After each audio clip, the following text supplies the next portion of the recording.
Alright, good evening.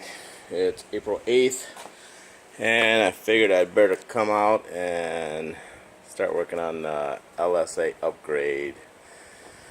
So, not as fun as it was the first time around putting it all in, but we're getting her done. Just took the top end off, just trying to get ready, get everything cleaned up. I gotta get that fan out of there, radiator. Get the front of the motor tore off so I can get the cam out. So I'm putting the cam in. It's gonna have to sound good. Alright, just a little update. Here's all the old parts. Probably put them on eBay, it'd probably be good. It's a low mile motor. See, it's everything looks really good. All the parts. So yeah, these are just some frame extensions from Hotchkiss. I'm gonna put them on too. Make it all one instead of a unibody.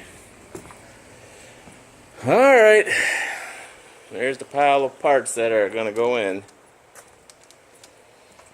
There she is.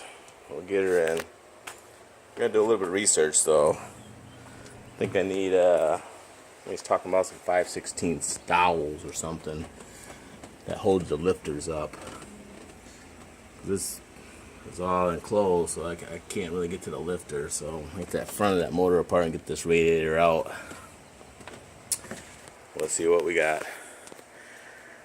Alright, I'll keep the progress going. Thanks.